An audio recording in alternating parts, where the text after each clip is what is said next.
A Course in Miracles, Text, Chapter 9, The Correction of Error, Section 10, Magic versus Miracles. All magic is a form of reconciling the irreconcilable. All religion is the recognition that the irreconcilable cannot be reconciled. Sickness and perfection are irreconcilable. If God created you perfect, you are perfect. If you believe you can be sick, you have placed other gods before Him. God is not at war with the god of sickness you made, but you are. He is the symbol of willing against God, and you are afraid of Him, because He cannot be reconciled with God's will. If you attack Him, you will make Him real to you.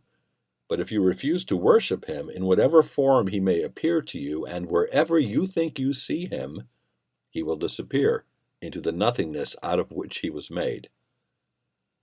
Reality can dawn only on an unclouded mind. It is always there to be accepted, but its acceptance depends on your willingness to have it. To know reality must involve the willingness to judge unreality for what it is. This is the right use of selective perception.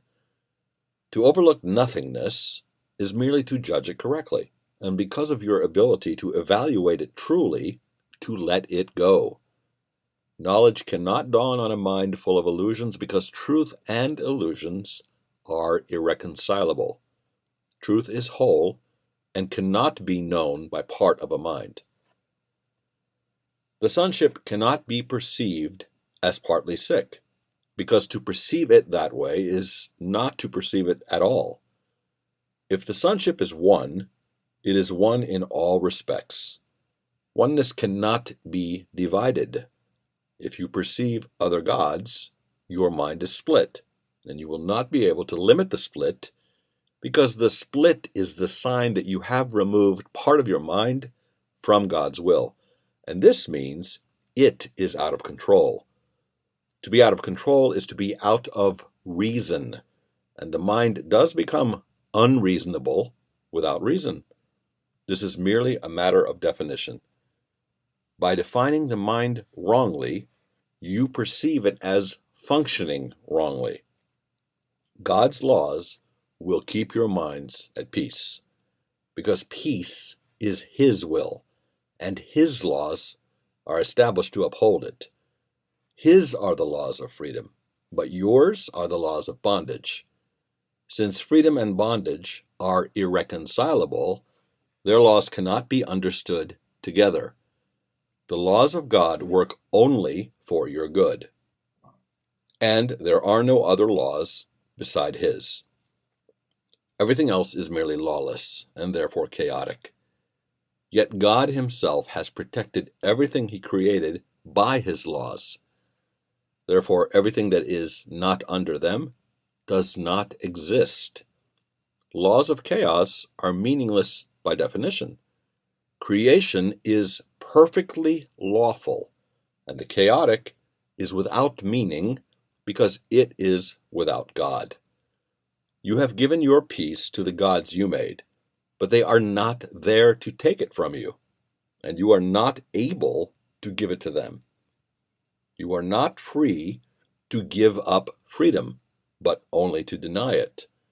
You cannot do what God did not intend, because what He did not intend does not happen. Your gods do not bring chaos. You are endowing them with chaos and accepting it of them. All this has never been. Nothing but the laws of God has ever operated, and nothing except His will ever be. You were created through His laws and by His will, and the manner of your creation established you as creators.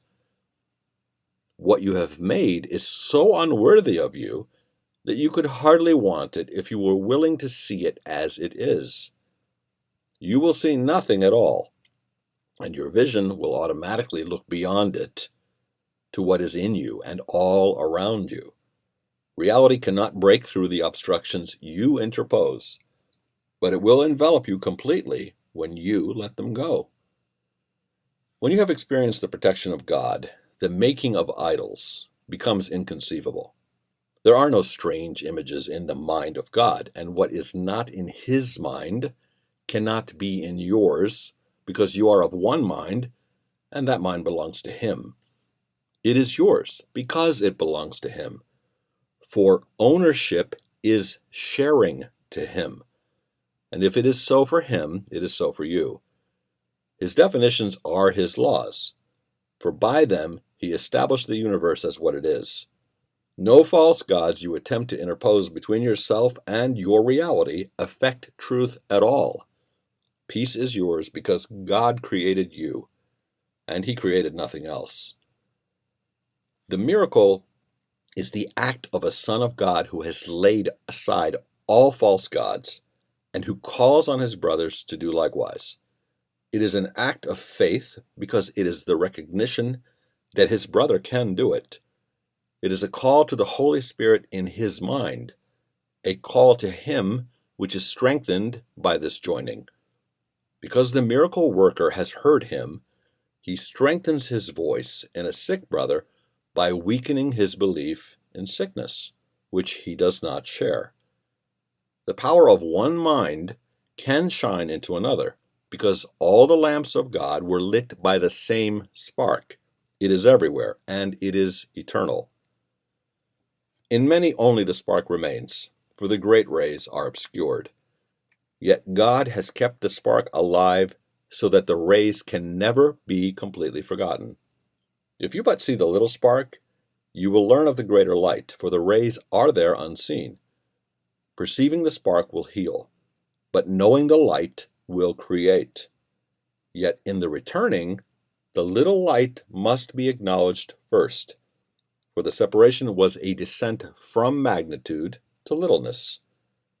But the spark is still as pure as the great light, because it is the remaining call of creation. Put all your faith in it, and God Himself will answer you.